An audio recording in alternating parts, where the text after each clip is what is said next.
আমি একটা দেশ, পুরাটা দেশ ঘুরেছি মাত্র 10 ঘন্টায়। বিশ্বের অন্যতম ধনী একটা দেশ, প্লেনে উড়ে নয়, ওই দেশের ভিতরে ছোট্ট গাড়ি বা ট্যাক্সিতে চড়ে। এই দেশটির নাম হচ্ছে দারুসালাম ব্রুনাই। মালয়েশিয়ার পার্শ্ববর্তী একটা দেশ, মালয়েশিয়া এবং সিঙ্গাপুরের সাথে সংযুক্ত। আমি এই দেশে যখন গেলাম দেখলাম যে কিং প্যালেসে কোনো হিউম্যান সিকিউরিটি নাই, কোনো মানুষ অস্ত্র নিয়ে দাঁড়িয়ে নাই গেটে। আমি তাকালাম চতুর্দিকে যে কোথাও কোনো লাইট পোস্টে সিসিটিভি আছে কিনা, দেখলাম তাও নাই। আমাদের গাইড যিনি, তিনি ওই দেশের ন্যাশনাল হসপিটাল যেটা, সেখানে একজন ইএনটি স্পেশালিস্ট হিসাবে তিনি সিনিয়র কনসালটেন্ট কাজ করেন, বাড়ি তার সিরাজগঞ্জ। জিজ্ঞেস করলাম, কি ভাই এটা কি অ্যাবান্ডন, পরিত্যক্ত, নাকি এখানে আসলে রাজারা এখন থাকে? ওই না, থাকে। রাজা থাকে, কোনো সিকিউরিটি নাই, কোনো সিসিটিভিও দেখি না, এদের কোনো সিকিউরিটি নিরাপত্তা ব্যবস্থার প্রয়োজন হয় না। ওই জবাব আপনিই পাবেন, আমার উত্তর দিতে হবে না, আরো কিছু দেখলে আপনি পেয়ে যাবেন। একটা একটা করে উনি টুরিস্ট স্পটে নিলেন, 7 স্টার হোটেলে নিলেন, ওনাদের সবচেয়ে বড় চেইন শপ যেটা, সেইটাতে নিয়ে গেলেন, গাড়ির ফ্যাক্টরিতে নিয়ে গেলেন, ওয়াটার ভিলেজে নিয়ে গেলেন, একটা ইউনিভার্সিটিতেও নিয়ে গেলেন, তার মেডিকেল কলেজেও নিয়ে গেলেন। হঠাৎ করে তিনি দিনের শেষ লগ্নে বললেন, কিসমত ভালো থাকলে আপনারা সরাসরি রাজার সালামও পাবেন। আমি বললাম, রাজার সালামও পাওয়া যাবে? বলে, হ্যাঁ, আশা করছি পাওয়া যাবে। উনি আসলে দূর থেকে দেখেছেন যে রাজার গাড়িটা এগিয়ে আসছে। কাছে আসার পরে বললেন যে এইটাই রাজার গাড়ি। আমি দেখলাম একটা মাত্র গাড়ি, তার সামনে কোনো এসকর্ট নাই, তার সামনে পিছনে কোনো ওই রকম সিকিউরিটি নাই, এমনকি একটা বাইকও নাই। আর রাজা নিজেই তিনি গাড়ি ড্রাইভ করছেন, ওখানে আর কোনো মানুষও নাই, দেখলাম গাড়ির ভিতরে একা। তিনি সবাইকে, শুধু আমাদেরকে না, সবাইকে সালাম দিয়ে দিয়েই তার গাড়ি ড্রাইভ চলছে। আমরাও তার সালামের সুযোগ, মানে গ্রহণের সুযোগ নিলাম, আমরা জবাব দিলাম। আমি আবার জিজ্ঞেস করলাম যে এই লোকটার কি কোনো ডর ভয় নেই? এই জবাবও আপনি পেয়ে যাবেন। সব কিছু দেখে রাতের বেলা যখন খেতে বসেছি, তখন দেখি যে হাইলি ডিসিপ্লিন একটা রেস্টুরেন্ট, সেখানে বিভিন্ন ধর্মের বর্ণের লোকেরা সেখানে কাজ করছে। খাওয়া দাওয়া শেষে আমরা বের হয়ে যখন এয়ারপোর্টে ঢুকবো, তখন তিনি আমাকে একটা প্রশ্ন করলেন যে আপনি তো ছোট্ট একটি দেশ ঘুরালেন, কোথাও কি আপনি ট্রেন লক্ষ্য করেছেন বা ট্রেন লাইন? না তো।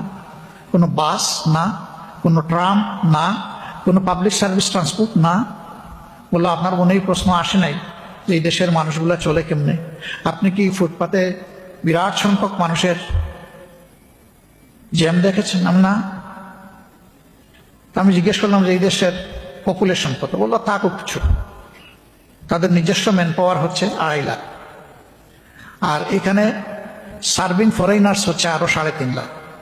এই সব মিলিয়ে 6 লাখ মানুষের এই দেশ। বললাম, এই জন্য কি রাস্তায় মানুষ হাঁটে না? না। বললাম, তাহলে কি?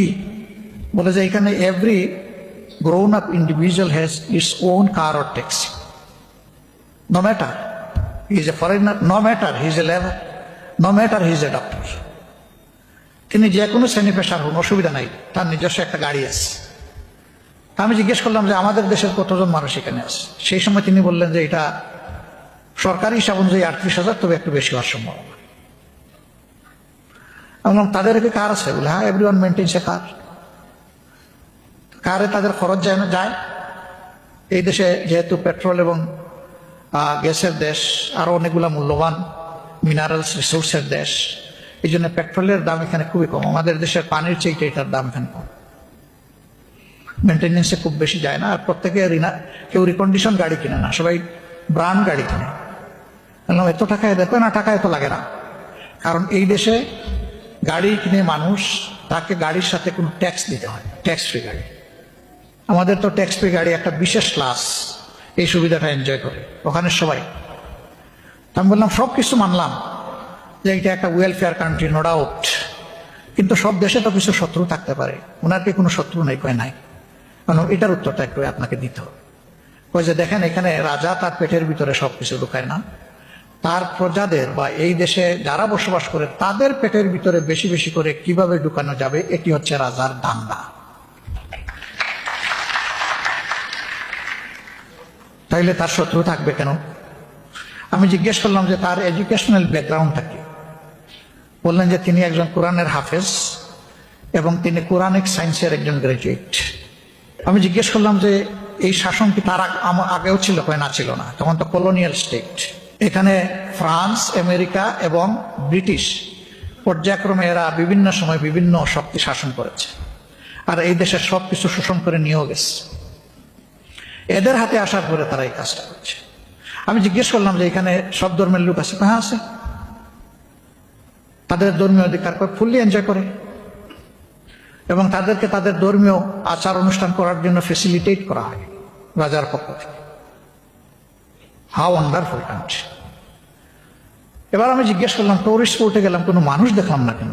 ওরকম তো কোনো টুরিস্ট দেখলাম না, কিন্তু এখানকার স্পটগুলো আমাদের স্পটের চেয়ে অনেক বিউটিফুল, নাই কেন? তখন বললো যে এখানে হাঙ্কি বাঙ্কি নাই, এই জন্য এখানে ওরা আসে না। আপনারা বুঝতে পারছেন তো বিষয়গুলা? ওইটা নাই, এই জন্য এখানে আসে। এটা ওয়েল ডিসিপ্লিন কান্ট্রি আলহামদুলিল্লাহ। ওয়াটার ভিলেজে রাতের বেলা গেলাম, তো লাইটগুলা জ্বলছে, মনে হলো যেন মুক্তা দিয়ে দেশটা সাজানো। পানির উপরে ভাসমান একটা গ্রাম, সেই গ্রামে স্কুল, মাদ্রাসা, মসজিদ, সেই গ্রামে কলেজ এবং একটা ইউনিভার্সিটিও আছে, এমনকি একটা ফুল ফ্লেজেড হসপিটাল আছে ভাসমান। খুবই এক্সপেন্সিভ এস্টাবলিশমেন্ট, তাদের সম্পদ আছে করেছে। আমি বললাম যে এটা কি সম্পদের অপচয় নয়? এই খরচকে তো অর্ধেক করে তোমাদের দরকার না হলে গরিব বিশ্বে এটা দান করতে পারতা, তুমি ওই পানির উপরে এদেরকে শুয়াইয়া রাখছো। তখন উনি বলল যে তাদের আদি পেশা ছিল ফিশিং, মাছ ধরা। তারা তাদের এই পেশা ত্যাগ করতে চায় না। এই সম্প্রদায় বলেছে পানি আমাদের বন্ধু, পানি আমাদের জীবন, পানিতেই আমরা থাকব। বহু চেষ্টা করা হয়েছে তাদেরকে সমতলে নেওয়ার জন্য, তারা যায়নি। তখন রাজা ডিসিশন নিয়েছে তারাও এদেশের নাগরিক, তাদের প্রতি আমাকে দায়িত্ব পালন করতে হবে। এই জন্য ওই পানিতে থাকা যাতে তাদের জন্য কমফোর্টেবল হয়, তাদের ছেলেমেয়েরা যাতে প্রপারলি এডুকেটেড হয় এবং স্কিল হ্যান্ড হয়, এই জন্য এই সমস্ত অ্যারেঞ্জমেন্ট করে দেওয়া হয়েছে। বাংলাদেশটা এমন হলে কেমন হবে? খুব হালকা করে বললেন আলহামদুলিল্লাহ। আলহামদুলিল্লাহ, আমরা এমন একটা বাংলাদেশ চাই যেই বাংলাদেশে এদেশের সরকার প্রধানকে বুলেট প্রুফ গাড়ির ভিতরে ঢুকে চড়তে হবে না। হাঁটবে, রিক্সায় চড়বে, পাবলিক ট্রান্সপোর্টে উঠবে, যখন যেখানে যেটা মানায় সেইভাবে চলাফেরা করবে। আর সেই চলাফেরা করার সাহস এবং পুঁজি এই শাসককে অবশ্যই সংগ্রহ করতে হবে। এই দেশে তার দুশ্মন থাকবে কেন? সে তো একা তার পেটের ভিতরে সব ঢুকায় না, বরঞ্চ তার পেটে ঢুকানোর আগে নাগরিকদের পেটে কিভাবে ঢুকাবে সেই ধান্দা তার সবসময় আছে। আমরা ওই বাংলাদেশটা দেখতে চাই। এটা একদিনে হবে না।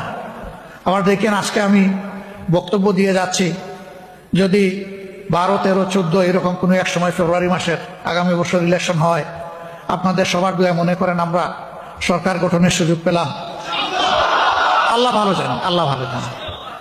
তা আপনারা 1 মাস অপেক্ষা করে 2য় মাসের 1ম তারিখে আবার মিছিল নিয়ে বের হবেন না। যেগুলা বলেছিলেন কোথায়, এগুলা দেখি না কেন? আমাদের হাতে আলাদিনের প্রদীপ নাই, কিন্তু আমাদের হাতে 18 কোটি প্রদীপ আছে আলহামদুলিল্লাহ। আমরা প্রত্যেকটা মানুষকে এক একটা প্রদীপ বানাতে চাই, কাউকে আমরা অন্ধকারে রাখতে চাই না। এই জন্য আমাদের প্রথম ফোকাসটাই হবে শিক্ষা এবং স্বাস্থ্যের উপরে। Better education, better nation, better health, better citizen. এই দুইটা মাইনাস করে কোনো সভ্যতা গড়ে উঠতে পারবে না, সামনের দিকে আগাতে পারবে না। এই ফাউন্ডেশনের উপরে ভর করে আমরা সামনে এগোতে চাই। এখন মনে করেন আল্লাহর ইচ্ছা হলো না, আমাদের হাতে এই দেশ পরিচালনার দায়িত্ব আসলো না, তাইলে কি গালে হাত দিয়ে আর 5 বছরের জন্য অপেক্ষা করব? নো, আমাদের মিশন অব্যাহত থাকবে। আমরা যা নিজে পারবো করব, যেটা আমাদের আয়ত্তের বাইরে সরকারকে বলবো ইউ ডু দিস, তুমি ভালো কাজ করো, তোমার হাত আমরা শক্তিশালী করব, তোমাকে সাহায্য করব। সরকার কথা শুনে না, আওয়াজ দিতেই থাকবো। আর একটা সুযোগের অপেক্ষা করতে থাকবো, যে জনগণের মনে আমাদের প্রতি আমাদের কর্মের মাধ্যমে ভালোবাসা যদি তৈরি হয়, নেক্সট টাইম আমরা দেখব, আমরা ধৈর্য হারাবো না। আমরা ট্রেজারি বেঞ্চে অর্থাৎ সরকারি দলে বসতে রাজি, আমরা বিরোধী দলেও বসতে রাজি। আমাদের কাছে সরকারি দল বিরোধী দল বড় জিনিস নয়, আমাদের সামনে বড় জিনিস হচ্ছে জনগণের জীবনকে পাল্টে দেওয়ার সংগ্রাম চালিয়ে যাওয়া। এই জীবনটা নিজেরটা আমরা প্রথমে পাল্টাতে চাই, চেষ্টা করছি আমরা। সেদিন ধূমপান বিরোধী একটা সংস্থা আসলো, এই মাসের 20-21 তারিখের দিকে তারা একটা ন্যাশনাল কনভেনশন করবে, আমাকে সেখানে থাকার জন্য অনুরোধ। তো তারা কিছু দাবিনামা 7-8 দফা নিয়ে এসেছে যে আমরা এগুলো ফোকাস করতে চাই। এর মাঝে এক জায়গায় লেখা আছে আইনকে আরো বেশি সুদৃঢ় করতে হবে, মানে এখন যা আছে আরো টাইট, এবং এটার আইনকে প্রয়োগ করে ধূমপান বন্ধ করার দিকে আগাতে হবে। আমি বললাম সে আইন দিয়ে তো ধূমপান বন্ধ হবে না, আইন তো এখনো আছে। পাবলিক স্পেসে কোথাও স্মোকিং করা যাবে না, এটি হচ্ছে বাংলাদেশের বিদ্যমান আইন। কেউ যদি করে 200 টাকা জরিমানা। আপনাদের চৌকে কোথাও জরিমানা করতে কাউকে দেখছেন? পাবলিক স্পেসে স্মোকিং করে না? করে। আইন আছে, প্রয়োগ নাই। আমি বললাম যে উদাহরণ আরেকটা আছে পাশাপাশি, বাংলাদেশ জামাত ইসলামের সাথে প্রাপ্তবয়স্ক নরনারী আছেন 3.5 কোটি। এটা আমাদের যারা স্বাক্ষর দিয়ে একমত পোষণ করে আমাদের সাথে জয়েন করেছেন, এটা তাদের নাম্বার। এর বাইরে যারা ভালোবাসেন, আমাদেরকে সমর্থন করেন, কিন্তু তারা স্বাক্ষর দিয়ে আমাদের সদস্য হওয়ার পূরণ করেন নাই, তারা এই সংখ্যাটা আরো বেশি। আমি বললাম যে আমাদের এই টোটাল ম্যান পাওয়ারের মধ্যে আপনি কাউকে সিগারেটের একটা স্টিক টান দিয়ে ঠুটে নিতে দেখবেন না, একটা মানুষও স্মোকিং করে না, বরঞ্চ এদের সামনে কেউ স্মোকিং করলে এদের মাথা ঝিমঝিম করে। আমরা কিন্তু আইন করি নাই যে এই সংগঠন যারা করবে, আমাদের সাথে যারা সংযুক্ত হবে তারা কেউ স্মোকিং করতে পারবে না, এই ধরনের কোনো আইন নেই আমাদের। কেন? মানে তারা দেখছে যে এই সংগঠনের প্রধান থেকে একেবারে সাধারণ সাপোর্টার পর্যন্ত এই ক্ষতিকর জিনিসটা কেউ গ্রহণ করে না, সেবন করে না। ধূমপান থেকে তারা বিরত। এক্সিলেন্ট একটা পরিবেশ, এখানে সে নষ্ট করবে কেন? সে বলে ফেলে দিলাম আমার অতীতের ময়লা, এখন আমিও এই মিছিলে সামিল হয়ে গেলাম, আজকে থেকে আমিও আর স্মোকিং করবো না।